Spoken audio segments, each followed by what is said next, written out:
Good day. Today is Thursday, 11th September 2025, and I am not going to conceal the fact that I'm making this program today in a troubled and shocked mood following the tragic news from the United States yesterday. And of course, I am referring to the assassination of Charlie Kirk. Now, when one makes programs like I do every day, and tries to stay on top of the news flow, it can be sometimes extraordinarily frustrating because one makes programs even as great events are taking place and the program comes out and it does so after the event, which one hasn't covered, has taken place. To be precise, there were 3 such news stories yesterday, and today I'm going to cover all 3 of them. But by far the most important of those 3, the one that, as I said, has left me profoundly shaken, is the assassination of Charlie Kirk. Now, Charlie Kirk is an individual. Every day, I think it's fair to say, absolutely every day, for the last 3.5 years, I have been seeing film, videos, especially of the conflict in Ukraine, in which I have seen people die. I've had to report in many places about the deaths of people, and every individual life carries equal weight. So why am I speaking about Charlie Kirk's death as indicating that it's had an even bigger impact than some of those other deaths? Well, the short answer is, firstly, because of the man, but also and mostly because of the circumstance. Let's talk first about the man.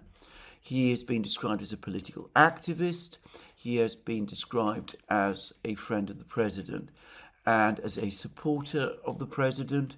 He has been described as a commentator and as a debater. For me, the most important part of that is that he was a debater. He was somebody who went out and debated and did so continuously with people who disagreed with him.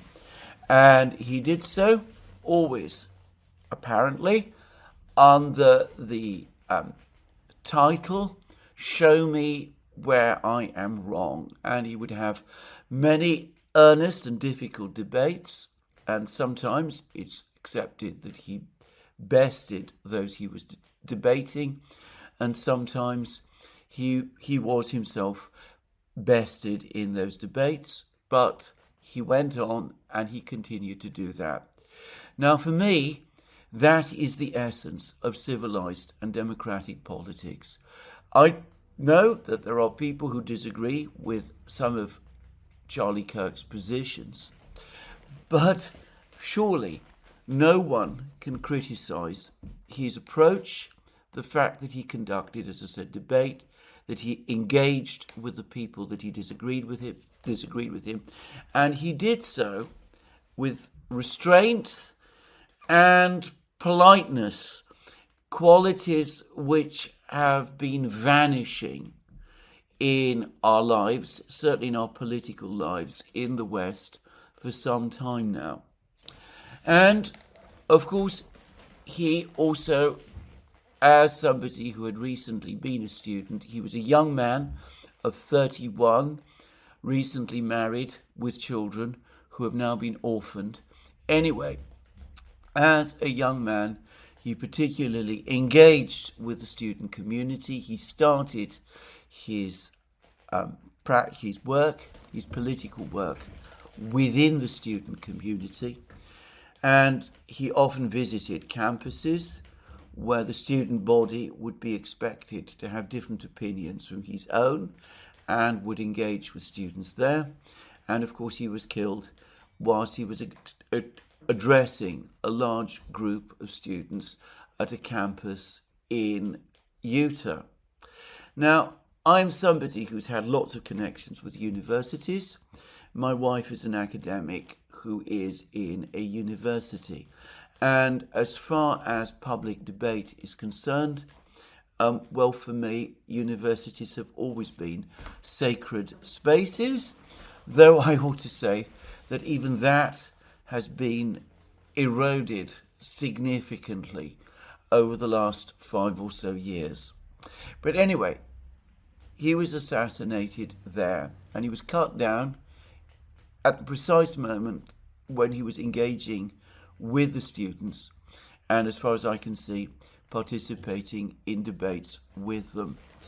Now, there has been much discussion about the motivations behind this killing, and of course the authorities have not yet arrested or captured the man who they believe is the assassin.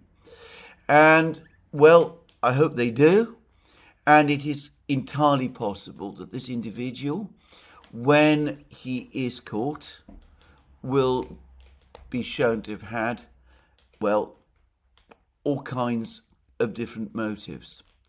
But I nonetheless think that it is right to speak of this killing, whatever the motives of the killer, as a political act, as a political assassination, because of the circumstances in which it was carried out. A political activist, a debater, a commentator, killed in the middle of a meeting which was ultimately a political meeting, because this activist was engaging in dialogue with the other persons at this meeting, dialogue of a political nature. And that makes it already, in my opinion, a political killing. And, well, there has been, as many people say, an uptick of violence recently, political violence in the last few years, maybe the last 5 years especially, in the United States. But here we have had one, and it has been carried out in the most direct way. Now, here I will speak of another specific reason why, for me, this is a particularly shocking affair, because inevitably, when I heard about this killing, when I saw the film of it, it brought back to me the very first event, political event, that I remember in my life. When I was 7 years old in Greece, I heard about the assassination in the United States of Robert Kennedy. And I can say that for me was the day, if you will, when I began my own political journey, the one that has led me to the point where I am now. And there is something about the killing of Charlie Kirk yesterday and the killing of Robert Kennedy all those years ago in 1968, which to me makes these two events exactly similar. Because exactly in the same way that Charlie Kirk was assassinated whilst engaging in democratic politics, and there is no more democratic way to conduct politics than to engage in debates with your opponents, so Robert Kennedy was assassinated in 1968 whilst also engaging in democratic politics, and there is no better way to engage in democratic politics than to participate in democratic elections, which was what Robert Kennedy was doing. Now, I remember, I'm one of those people who has a clear memory of the 60s, the 1960s. I remember the extraordinary degree of political tension that existed at that time in the United States and elsewhere. The 1960s was scarred in the United States by a succession of political assassinations. There was the assassination of President Kennedy in 1963. There was the assassination of Malcolm X. There was the assassination of Robert Kennedy. And there was the assassination of Martin Luther King. And there were, by the way, other killings at the same time in the United States at that time of people who are less well remembered than perhaps they should be. Now, that succession of assassinations changed the United States, and in my opinion, unequivocally did so for the worse. If none of those assassinations had taken place, if all of those four men that I've spoken of had survived the decade, then at the end of the 1960s, at the start of the 1970s, the United States would have been a different country, taking an entirely different direction from the one it did. And I fear that this assassination that has just taken place in the United States, the assassination of Charlie Kirk, is going to have, or could be the start of a similar process having the same effect. And I would say something further here. As somebody who remembers the 1960s and who is able to compare that decade with the decade today, I would say that we are in a far worse position to absorb political violence, the kind of political violence that was marked by those assassinations of the 1960s and the assassination of Charlie Kirk yesterday. We're in a far worse position to absorb that than we were back in the 1960s. Compared to today, the 1960s was a period of extraordinary stability. There was a war going on in Vietnam, and of course that was extremely divisive. There was the civil rights movement in the United States, which was divisive, but also a movement that contained with it great hope. But the overall story of the 1960s, of the United States at that time, was of extraordinary increase in material prosperity, a extraordinary cultural dynamism, tremendous confidence, an extraordinary sense of stability, and essentially stable relations between the two great powers of that era, the Soviet Union and the United States. Even if the Cold War was still underway, the two superpowers were at that time in continuous dialogue with each other. Ideas of arms control, of détente, were starting to gain traction, and the overall condition of the world appeared stable in a way that simply is unimaginable to us today. And even then, that succession of assassinations in the United States in the 1960s caused things, as I say, to turn out much worse than they had been. What can one say of assassinations carried out in the far more fractious, far more partisan, far more angry, far more depressed conditions of today? Well, this is what I'm going to say about this program today. I have to say that, as I said, I was deeply shocked and upset. As somebody who has become a father relatively recently, I ache with sorrow at the thought of Charlie Kirk's children who have just been deprived of their father and of his wife, and of his family, and of their friends. I wish them the best. I wish them God bless to all of them. I will remember Charlie Kirk. I will remember him with admiration and affection, as much, as I said, for his political praxis as for his ideas, not all of which, I should say, I shared. And, well, I think the world today is a darker, more ominous place than it was yesterday. Anyway, let me now move on to the other topics of this program. Now, I said that there were certain other things that had happened over the last couple of hours, things that happened before my video was published yesterday, but after I had made it, and which I did not know about when I made that video.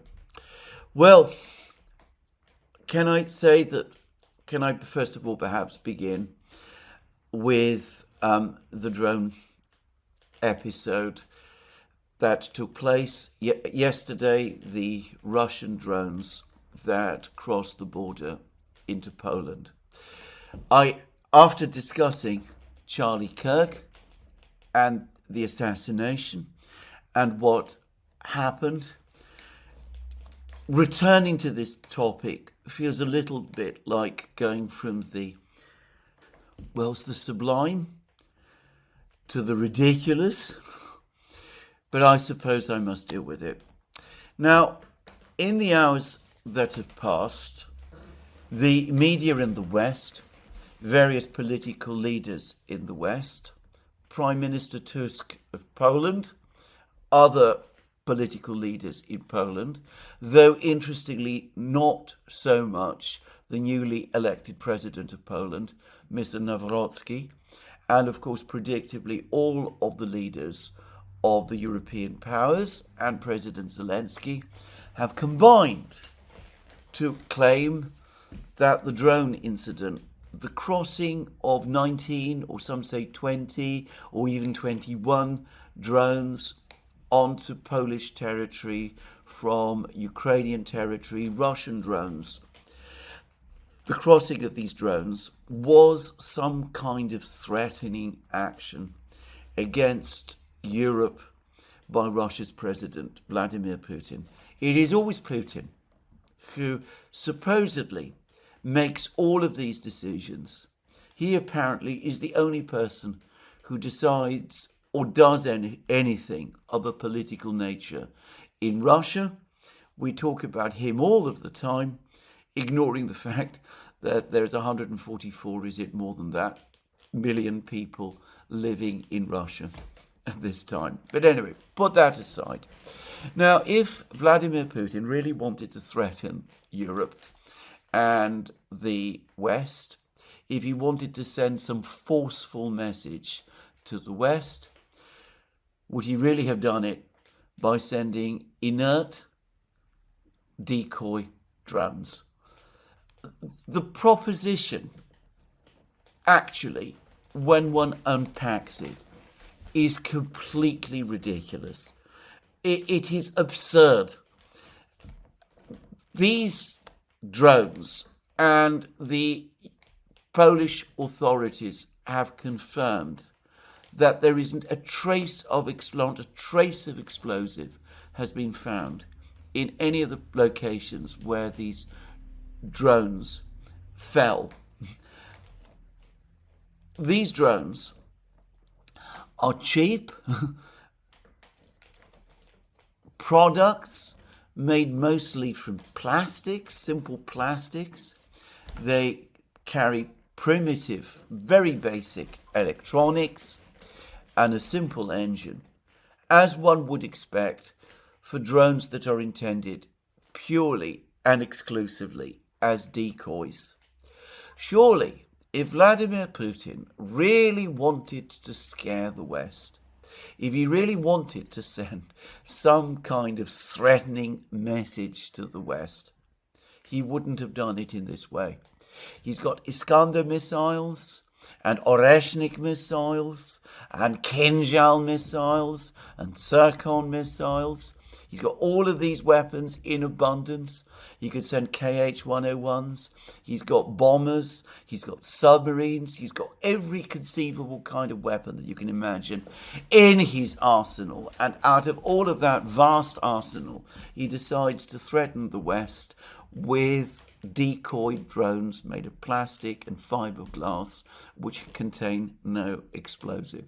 It's like trying to threaten the entire Western alliance by waving a broom at them, or if you prefer, floating a balloon in their direction. I'm sorry if I'm making this all sound flippant, but again, I think that one needs to see the absurdity of this to understand how ridiculous that whole argument is. And nonetheless, we hear that Poland, the Polish government, Prime Minister Tusk, is now busy contacting all the other European leaders. He's busy contacting President Trump in the United States. He's invoking, well, apparently there was some talk that he might invoke Article 5 of the Washington Treaty, the part of the treaty, the article in the treaty that is that covers situations where one country has been the target of an armed attack, but wiser counsels prevailed in NATO, and he was apparently told to invoke the lesser article, Article 4 instead. But anyway, he's invoking Article 4. He's going to have hurried consultations, and he is going to also, well, he has also insisted upon a meeting of the United Nations Security Council to discuss this attack, this armed attack by unarmed drones upon his country. So there's going to be a meeting of the Security Council, and this is going to take place apparently on Friday. I suspect that some of the members of the Security Council from the Global South, mindful of the attack that has just taken place by the Israelis on the Qatari capital of Doha, will be shaking their heads in astonishment and dismay, and will be saying to themselves again that these people in the West have taken leave of their senses. Now, yesterday, when I touched on this topic, I suggested a theory of my own, and I want to stress this was only a theory. I think I said that at the time, but briefly, it was that these were decoy drones, that the Russians had carried out a massive attack using missiles and drones, geran drones, on targets in western Ukraine, including the city of Lvov.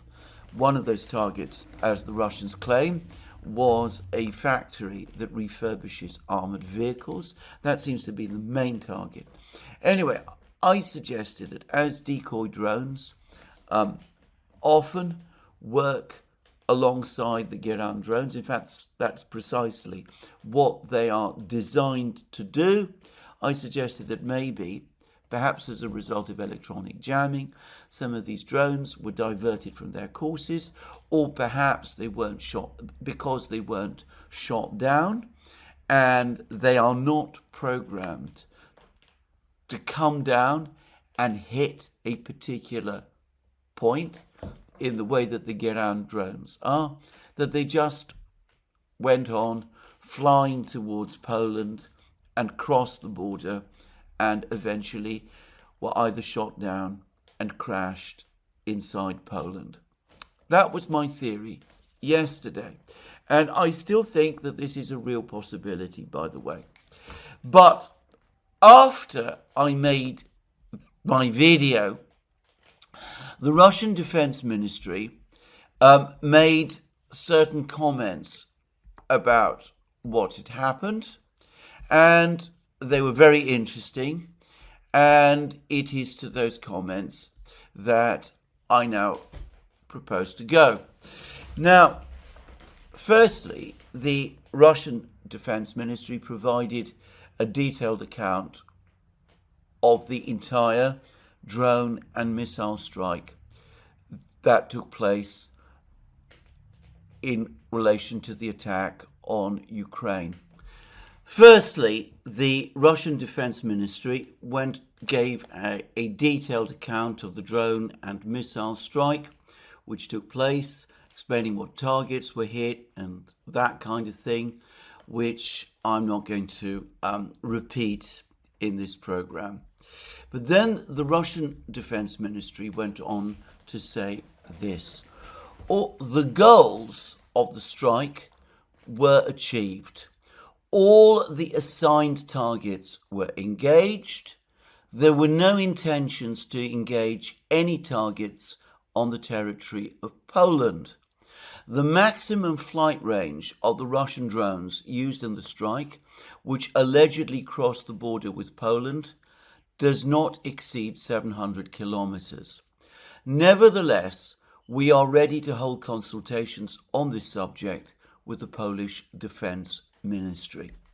A short time later, the Russian Foreign Ministry published its own statement, which supported and repeated the statement of the Russian Defense Ministry. Now, this statement requires a certain degree of unpacking. Firstly, the Russians, in effect, are not disputing that the drones that reached and crossed into Poland are Russian drones. That is not something that the Russians are disputing at all. They are also, and this I think needs to be said, they are also not accusing the Ukrainians of launching the drones or of engaging in a false flag. There is no word about that in this statement from the Russian Defense Ministry. What the Russian Defense Ministry is saying is, look, yes, these do look like our drones. We understand that some of these drones landed in Poland. We generally don't understand how that can have happened because these drones, as far as we know, don't have the range to reach Poland and to cross into Polish territory and to move deep inside Polish territory. So we are as puzzled by this as perhaps the Poles should be. And we are offering to sit down with you in Poland and talk about this. And that way we can find out together how this happened and if it was indeed our drones which went inadvertently into Polish territory, well then perhaps we're prepared to apologize, and if any damage was done, we might be willing to pay compensation. That is what the Russian Defense Ministry is saying. It is not making any accusations against anybody, not against the Poles, not against the Ukrainians either. Now, that does leave open the possibility that the theory I outlined provides an explanation for what happened. Now, here I will address briefly the question of the 700-kilometer range of the drones, which is what I think a lot of people have seized on and what the Russian Defense Ministry has mentioned. Now, I am not an expert in drones. I am not an expert in the engine systems that drones have. But I do know that sometimes with vehicles, it can happen that they turn out to have a longer range than their stated designated range appears to be. And it could be that the drones, the engines on the drones, these particular decoy drones, were expected to last for just 700 kilometers, but there might have been an error. It might be that their range is actually greater than that, or it could be that this particular batch of drones, if they all came from a single batch, has some quirk in the engine which meant that they just went on flying for rather longer than the Russians expected. I personally know of such things. I want to stress, I am not saying that that was what happened in this case. And then, of course, there are other factors about which I am far less informed, even than that, and cannot really comment in any expert way about, and that is that maybe wind direction might have played a role in making the drones go further than they were expected to go. Maybe they were moved along by gusts of wind or something of that kind. Atmospheric conditions might have played a role. None of this, it seems to me, is excluded by this statement by the Russian Defense Ministry. But there is an alternative theory which is circulating on the internet and, by the way, on the Russian media as well. And it is a theory which has appeared in places like Radovka, for example, Russian media outlet, and which you do find in the Russian media as well. And that is that, of course, these drones, these particular drones, as I said, they're not intended to strike targets. They don't have targets. They don't carry explosive. When the engine runs out of fuel, they simply come down to earth. They're light. They can often suffer only superficial damage when they land on the earth. And the Russians have been conducting massive drone attacks across Ukraine for months now. And geran drones and these particular types of drones have been in use for some time too. And it is quite likely that the Ukrainian landscape is littered with examples of these drones which have crashed to earth. And the theory that some people are circulating is that the Ukrainians, wanting to create an incident, collected some of these drones and refurbished them and installed new engines in them and themselves launched them into Poland with the purpose of creating tensions between Russia and Poland. In other words, as part of some kind of false flag operation. Now, here I am going to say something, which is that, first of all, there is no information in existence that refutes that theory. At least none that I am aware of. The Ukrainians, it seems to me, have the means to do this. I mean, these drones are there, the ones that crashed. They probably can get hold of large numbers of these drones, some of which probably have suffered only slight damage. They probably only need minor tweaking and refurbishment, and they could do this. They certainly have the organization to do this kind of thing. Recently, they conducted drone attacks deep inside Russia against Russian strategic air bases. An intelligence operation, a covert operation that is capable of organizing and carrying out an attack of that kind could certainly put together, refurbish a couple of drones, a dozen or a score of drones, and launch them towards Russia. So it's not impossible. And the Ukrainians have shown a certain tendency in the past to engage in activities that are not unlike this. A lot of people have drawn attention to the fact that I think it is either in 2022, I think it was in 2022 or early 2023, a Ukrainian air defense missile, an S-300. We know it was a Ukrainian air defense missile because the British media, interestingly, are now in passing, admitting to that fact.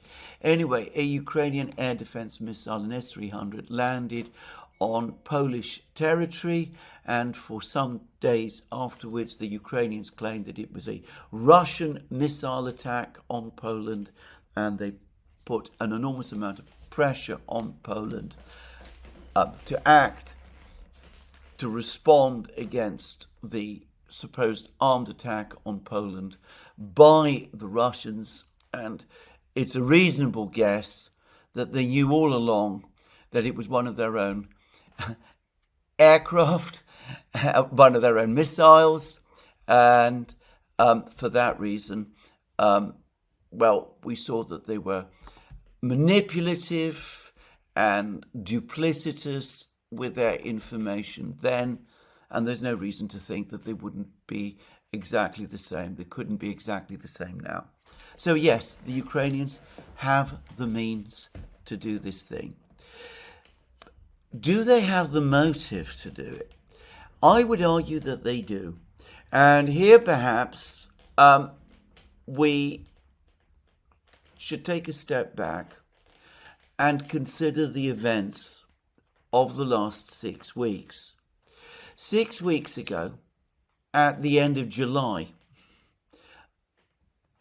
Vladimir Zelensky must have been in a relatively good mood. It appeared that President Trump was becoming increasingly angry with President Putin. He was making increasingly critical comments about Putin. He'd said that Russia had only 50 days to agree a ceasefire with Ukraine, and unless it did so within 50 days, then the United States would impose 100% sanctions on Russia and 100% sanctions on any country, including China and India, that continued to buy Russian oil.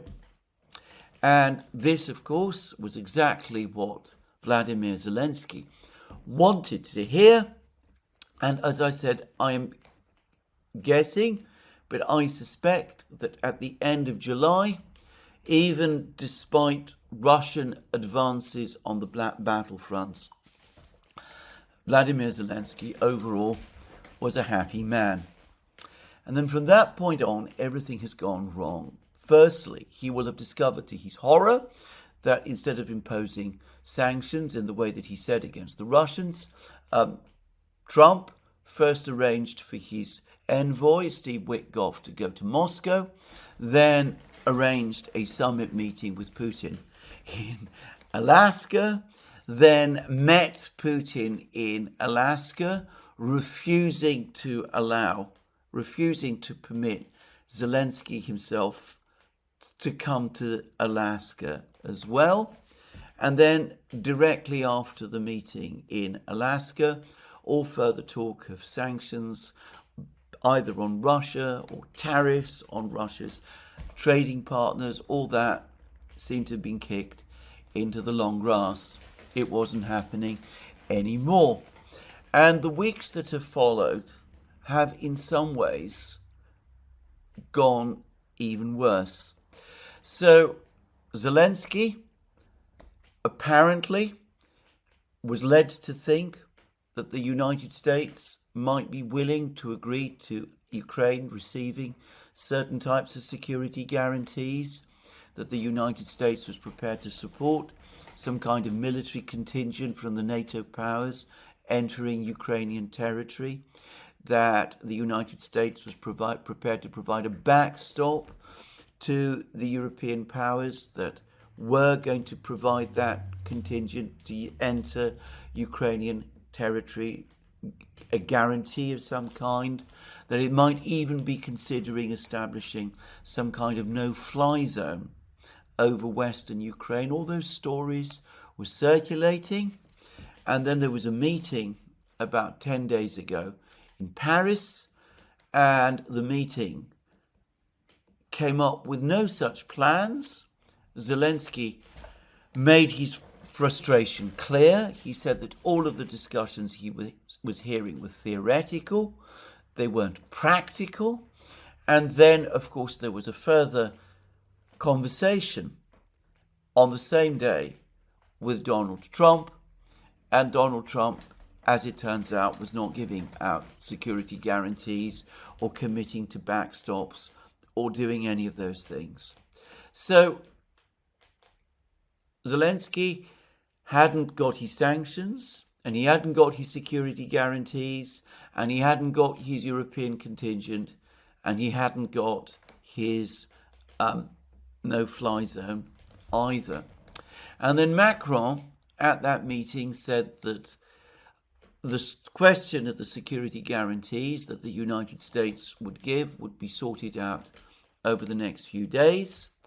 And there have been several meetings this week discussing this very question in Washington, but there's been no word of the United States coming forward to offer security guarantees, either to Ukraine or backstops to the Europeans.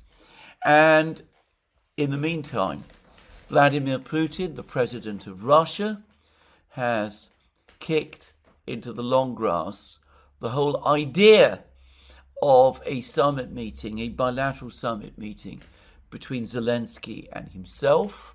He's even invited Zelensky to Moscow, which of course Zelensky's not prepared to do. And it turns out that all of the various attempts to pressure and badger the Americans to move forward with enormous sanctions against Russia or tariffs against Russia's trading partners, that all of those have been kicked into the long grass also.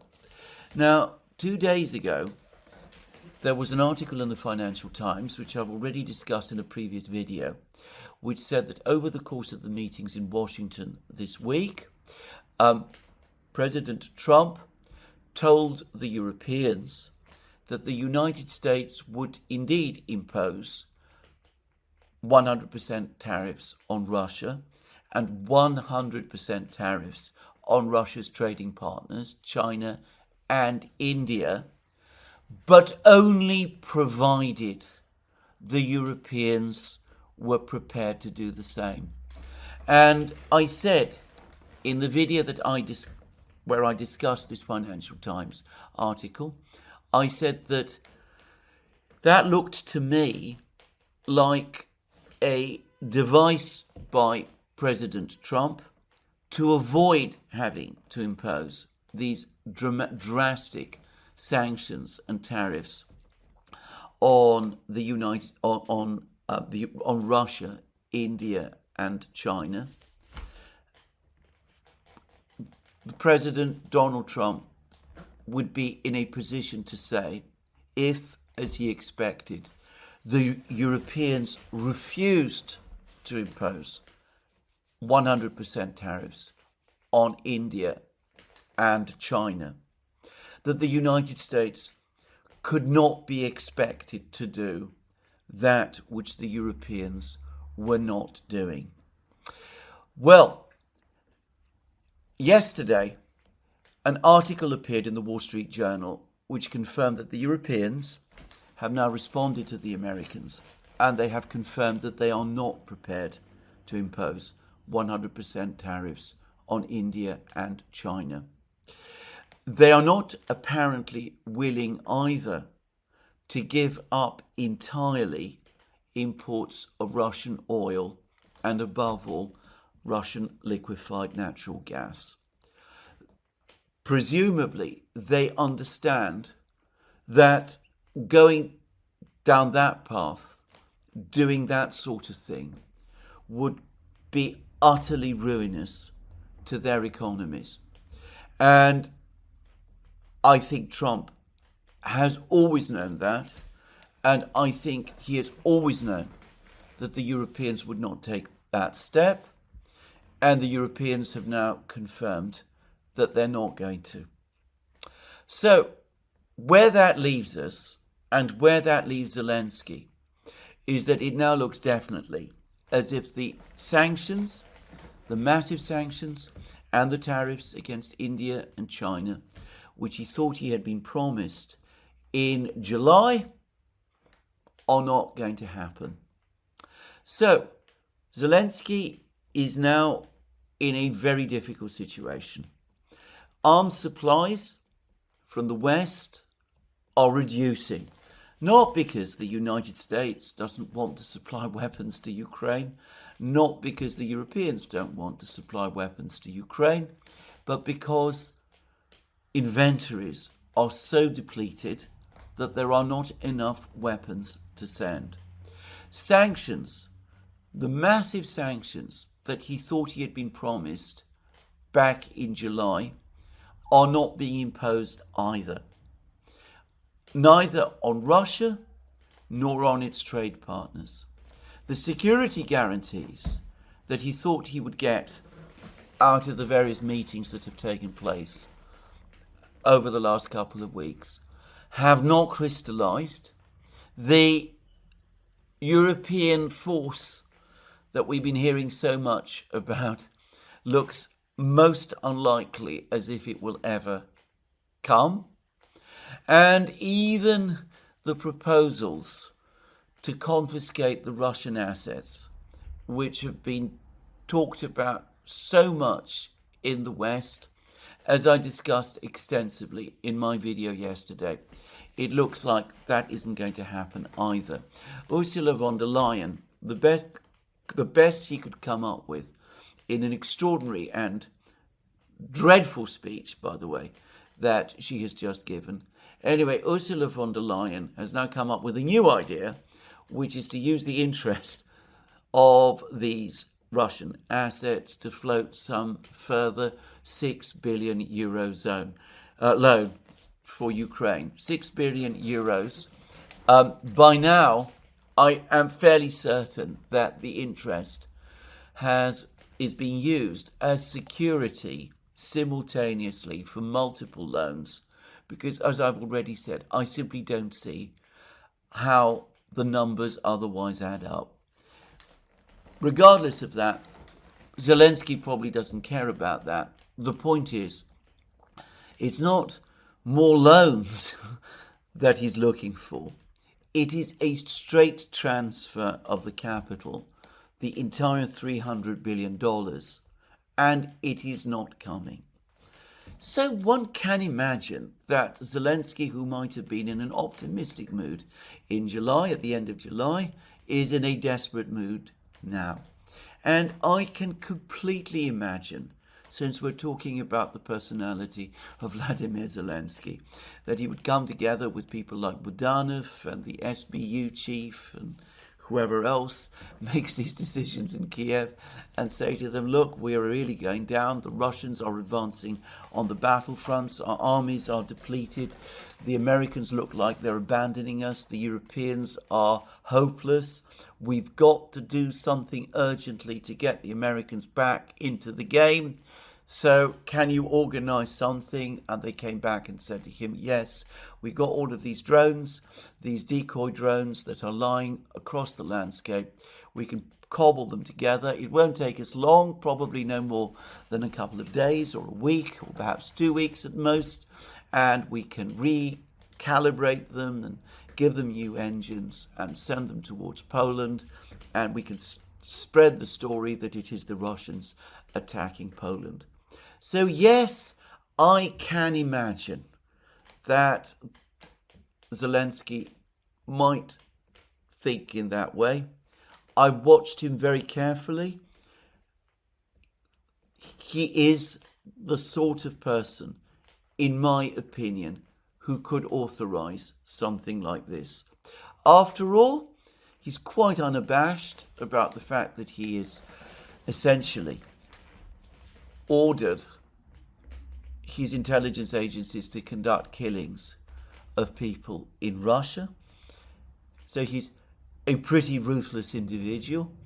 It seems to me that he's not the kind of person who would necessarily balk from an operation of this kind, despite the very high risks if the Poles ever worked out what had actually happened.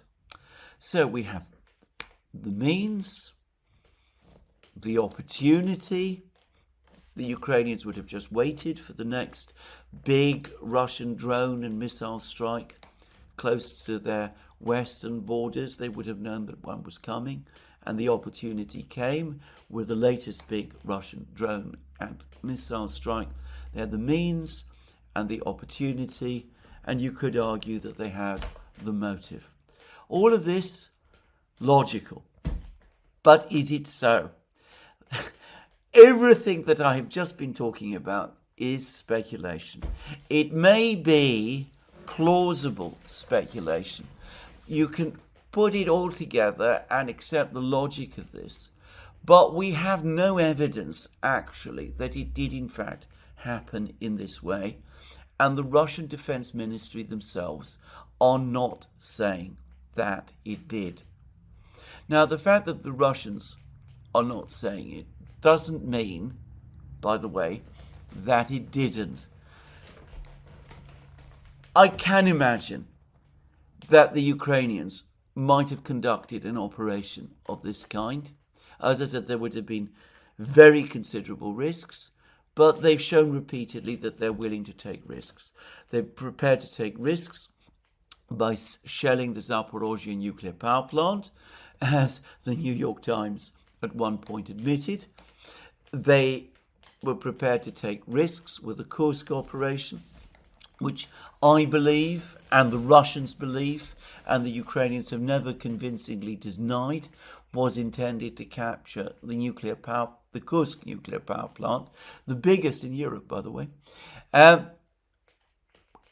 I can imagine that Zelensky, who's nothing if not a compulsive risk taker, might have been prepared to authorize an operation of this kind.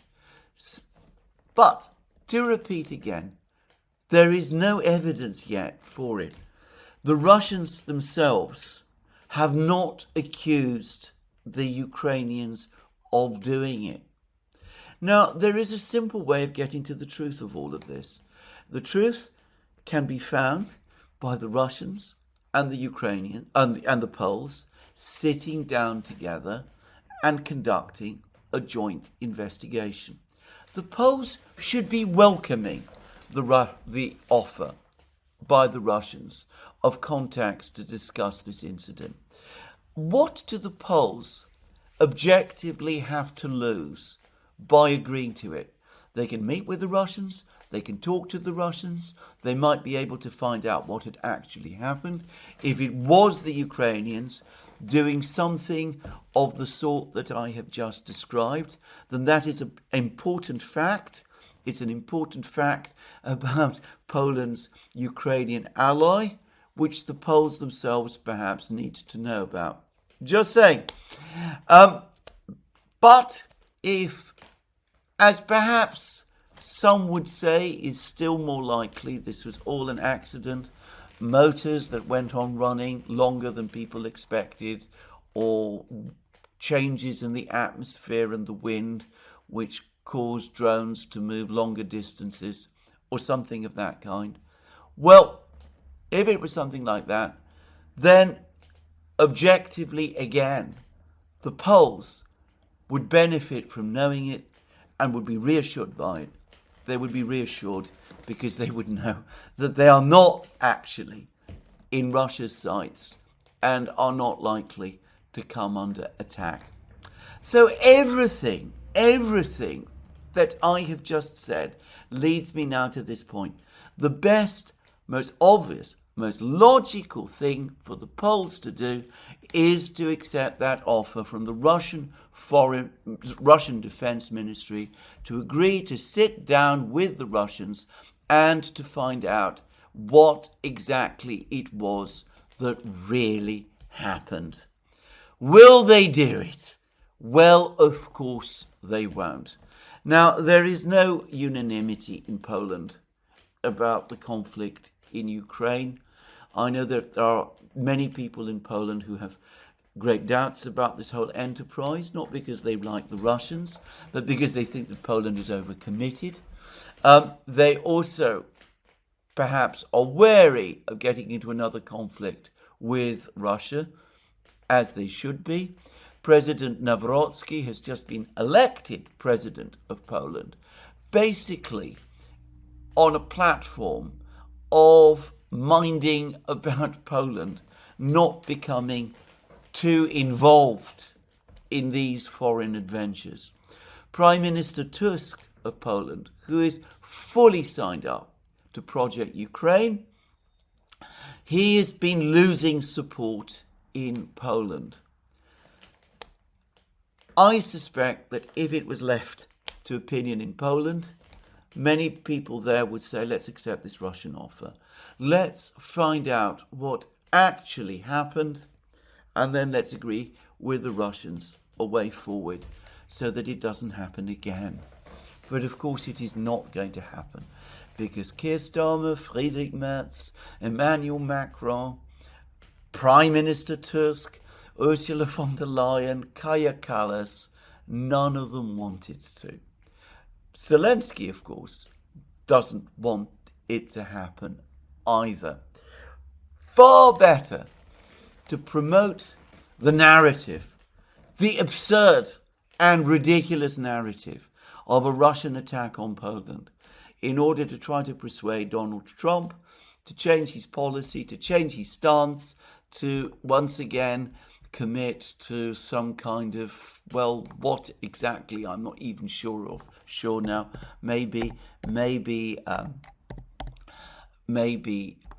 possibly some kind of plan to send more air defense systems, but there aren't any air defense systems. I mean, I don't know. But anyway, to get Donald Trump again to recommit to Ukraine, to provide Ukraine with more weapons or more sanctions, or do something of that kind. So that is what this incident is being used for. That's why it's getting all the publicity it is. That is why there are debates going to happen in, of all places, the UN Security Council. I've spent, in my opinion, an enormous amount of time discussing an incident of no fundamental importance. And, well, here it is where I'm going to stop. Let me say something. Over the last 3 days, there has actually been an important development in the diplomacy in Ukraine. That is what I touched on a little earlier when I said that Trump suggested to the Europeans that they impose sweeping tariffs on India and China and stop buying Russian oil and gas. And the Europeans came back and said no. This is big news. It means that sanctions have now run out of road. The whole sanctions bandwagon has run out of road. It's not going to go any further. The Russian economy is not going to collapse. There's no pressure on Russia, external pressure on Russia, such as Putin might have to take into account. There's not going to be external pressure on Russia's trading partners, such as Putin might also have to worry about and take into account. From this moment on, the Russians can focus exclusively on the war. The tantalizing mirage of a unilateral ceasefire, a freeze on the conflict lines has gone. The story of sanctions has gone. The idea of a meeting, a bilateral meeting between Putin and Zelensky has gone. And, well, all that's left are more weapons supplied to Ukraine from the West in ever diminishing quantities, because everybody quietly understands and realizes that there just aren't enough to go around. So anyway, this is where we are today. Now, having got to this point, let me now turn to the military situation in Ukraine. And, well, there's been a fair amount of news, and perhaps the starting point is that it looks as if, according to Ukrainian reporting channels, that Deep State, the Ukrainian mapping project, which was at one point close to being closed down by the Ukrainian authorities, is once again under severe pressure.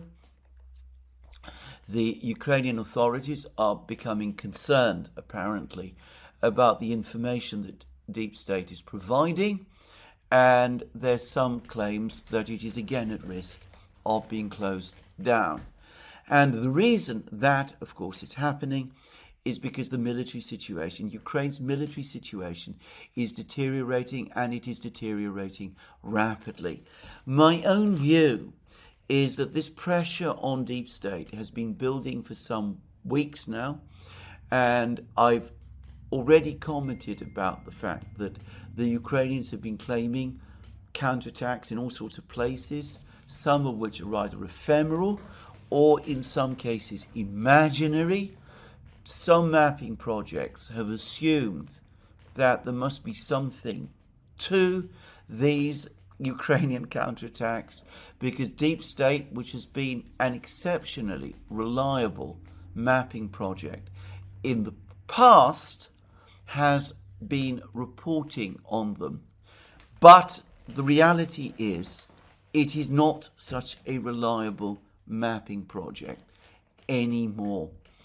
The fact that it is coming under pressure is further evidence of the deterioration in Ukraine's military position. Now, let's now talk about that, and let's go through the various areas on the front lines. Now, a few days ago, there were reports that the village of Yunakovka in Sumy region had been captured by the Russians.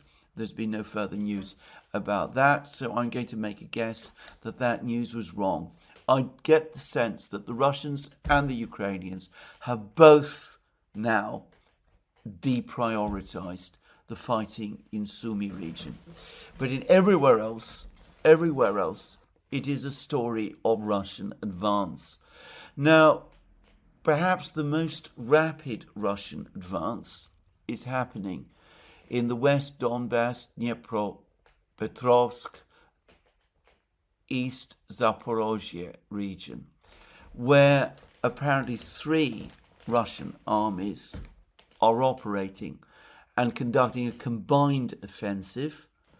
I don't know how many men that means, but I'm guessing we're talking about 30, 50,000 at least. Anyway, they are pushing remorselessly eastwards.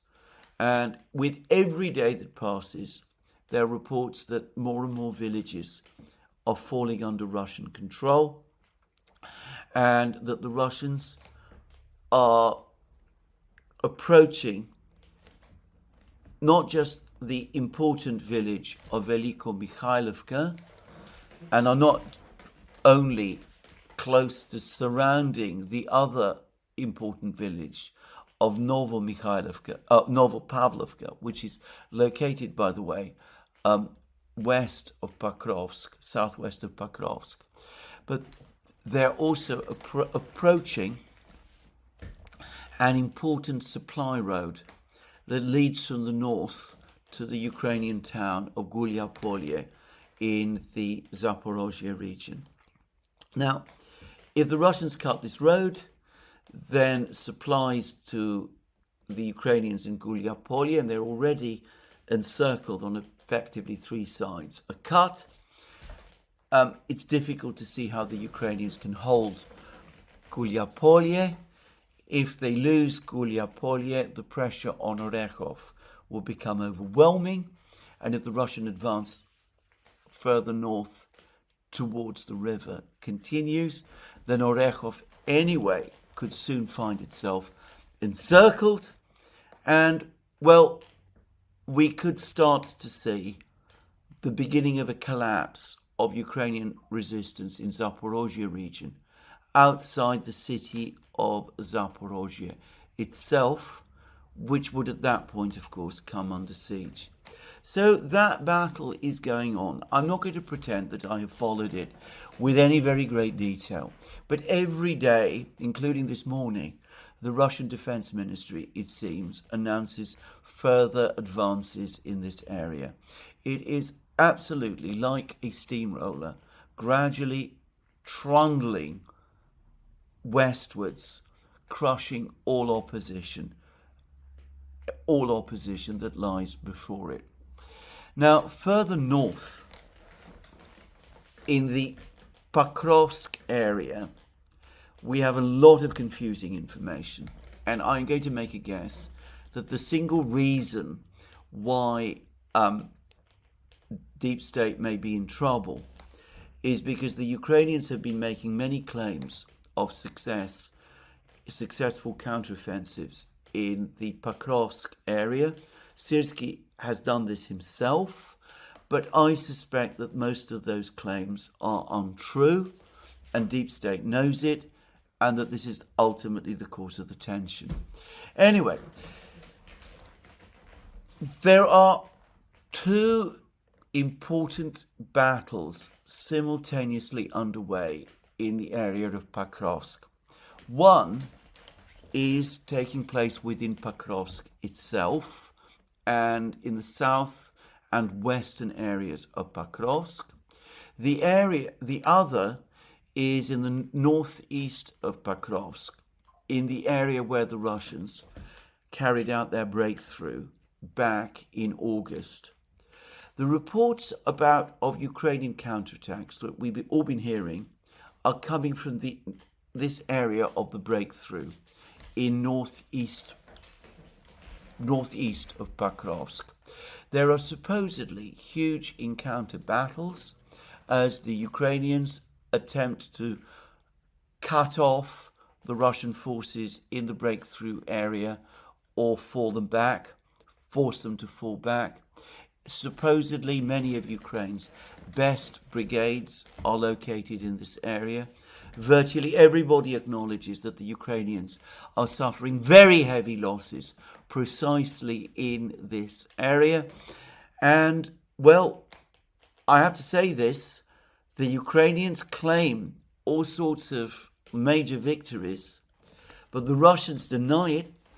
And Radovka, the Russian newspaper based in Smolensk, which has apparently been very well informed about the situation in the Pokrovsk area, is saying that all of the Ukrainian attacks in this area have been repelled, that the Ukrainians have not been able to throw the Russians back in the breakthrough area. So this is where the main battle appears to be taking place. It's difficult to get an exact picture of what is going on because neither the Russians nor the Ukrainians, I've noticed, are providing much or indeed anything in the way of video footage. I ought to say that, in my opinion, if the Ukrainians were indeed making progress, they would certainly be doing so.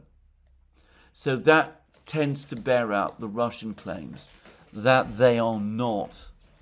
But anyway, one way or the other, there does seem to be a lot of fighting, bitter fighting in this area.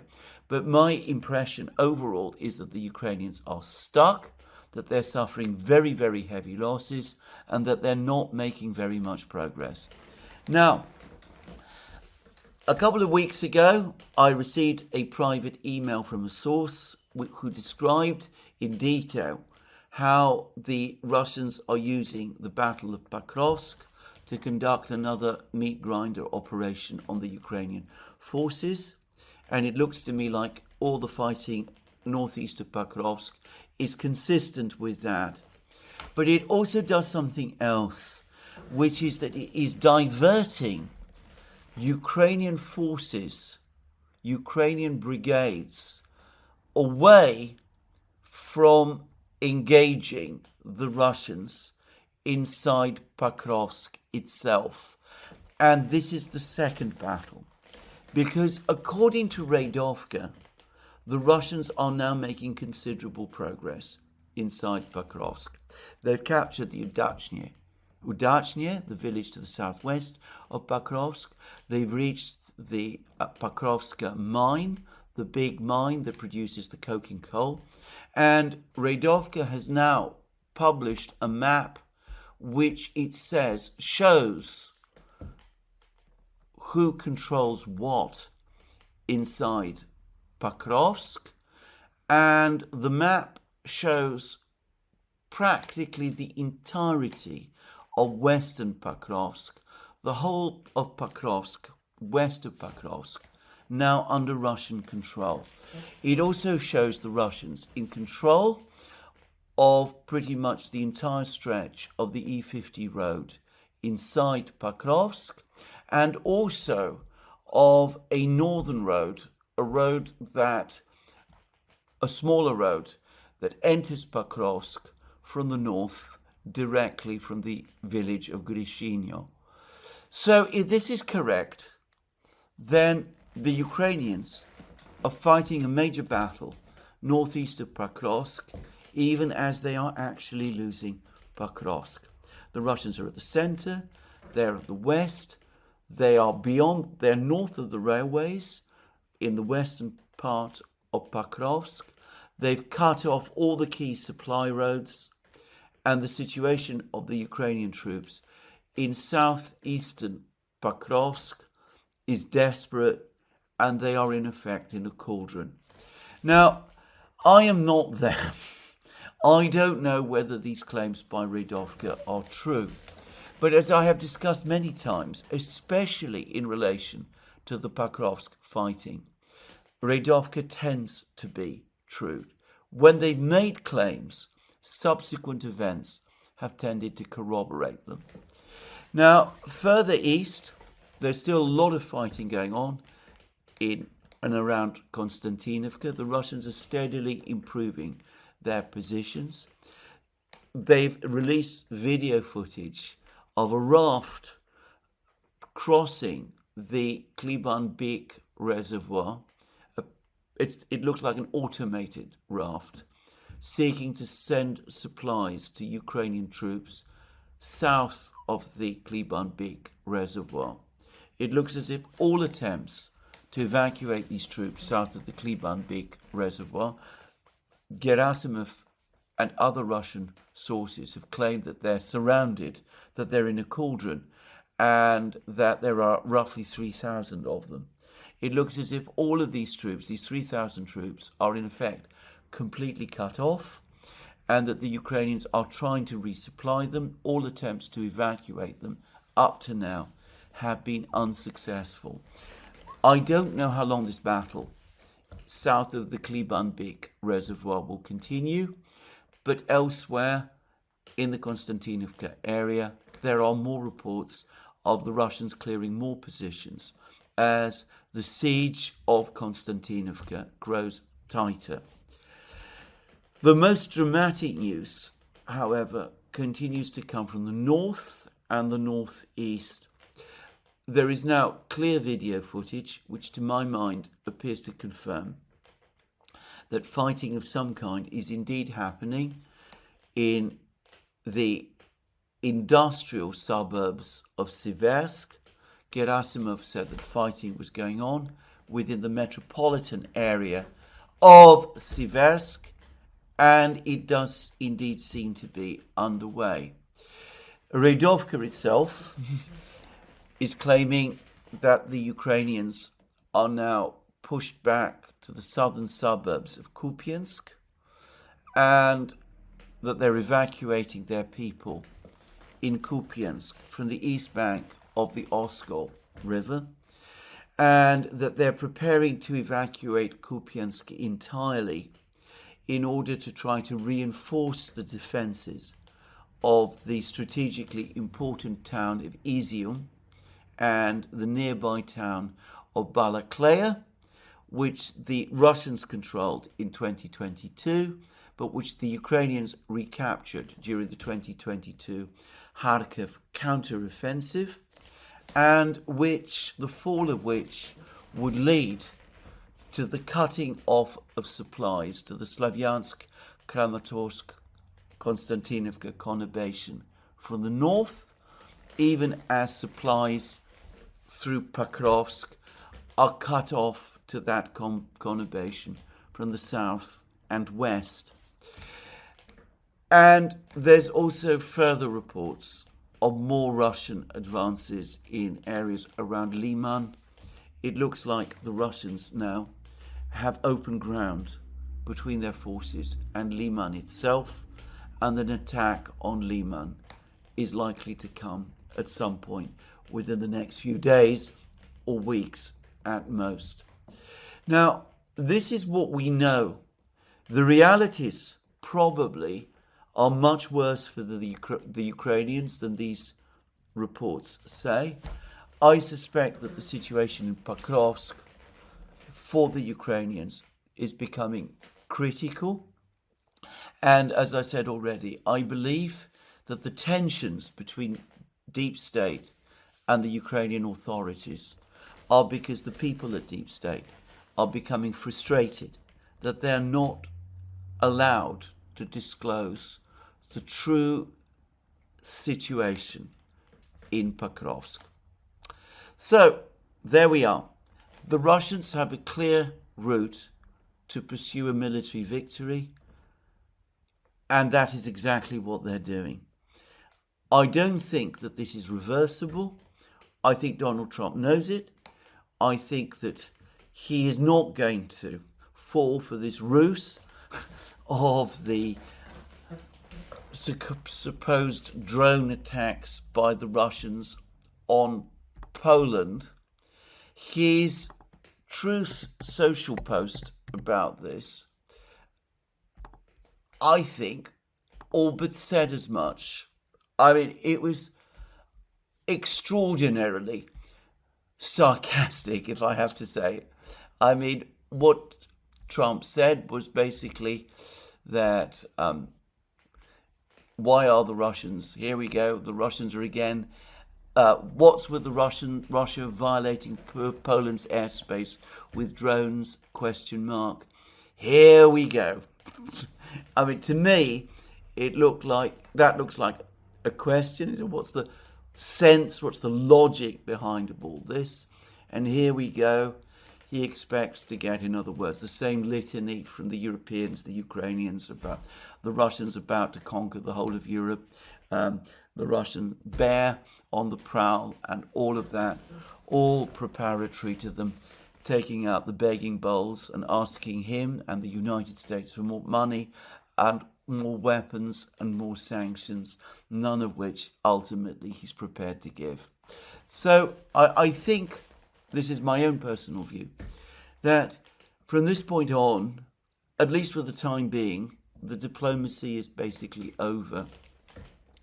When the three cities fall, when Donbass falls, when the Russians are at the gates of Zaporozhye, there's a report, by the way, that the Russians have also carried out a reconnaissance in force in Kherson, city of Kherson, that they landed a party of troops on the west bank of the river, of the Dnieper, and scouted around Kherson and found no Ukrainian defenders there, which may be a sign that some kind of cross-river operation by the Russians is indeed coming. We'll see. Anyway, I suspect that once Donbass has fallen, when the Russians are at the gates of Zaporozhye, when perhaps they have reoccupied Kherson again, if they really do intend to cross the river, then at that point some kind of diplomatic activity will resume. But for the moment, at least, the Russians have an open run. Well, it's perhaps unsurprising because in Europe, the political situation continues to deteriorate. President Macron of France, of course, refuses to resign. He's just appointed his defense minister and political ally, Sébastien Lecornu, the new French prime minister. I can't imagine why he believes that Lecornu will be any more successful than Barnier and Bayrou and all of the others were. All he is doing by remaining in place or by refusing to appoint a socialist as prime minister or by calling elections is that he's prolonging the political crisis in France. My own guess is that the Le Cornu appointment is basically his last throw if or when Le Cornu falls. Macron himself will be left out in the open, and at that point his position will become untenable, and a forced resignation in that case is not impossible. But we still have a certain amount of way to go before we reach that point. Whilst in Britain's utterly incompetent, completely hapless Prime Minister, Keir Starmer, has just suffered another major political blow against opposition from many within his own party. He appointed Tony Blair's spin doctor, Peter Mandelson, Britain's ambassador to the United States. It turns out that Peter Mandelson was a close friend, a deep and trusting friend of none other than Jeffrey Epstein. It seems that he stayed with Epstein in Epstein's New York mansion, even after Epstein had pleaded guilty to charges, which seems incredible. Keir Starmer apparently knew all about that, and being, of course, an entirely naive man and innocent abroad about these things. After all, he was only Britain's chief criminal prosecutor for about 10 years, so you mustn't expect too much from him in terms of these sort of matters. Anyway, in spite of all of that, Keir Starmer nonetheless appointed Peter Mandelson Britain's ambassador to Washington, from which perch Mandelson also was able to continue to give Keir Starmer political advice. Well, the Epstein revelations have now forced Starmer to sack Mandelson. And, of course, unsurprisingly, criticism of Starmer continues to grow. So Europe completely in a mess. The drone incident, I predict, will be forgotten in a few days. The war continues, but it continues in a sense where the trajectory is clear. And of course, in America, we've had this terrible news about the killing of Charlie Kirk. Well, this is where I'm going to end today's program. Let me remind you again, you can find all our programs on our various platforms, Locals, Rumble and X. You can support our work via Patreon and Subscribestar and by going to our shop. Links under this video. Last but not least, if you've liked this video, please remember to tick the like button and to check your subscription to this channel. That's me for today. More from me soon. Have a very good day.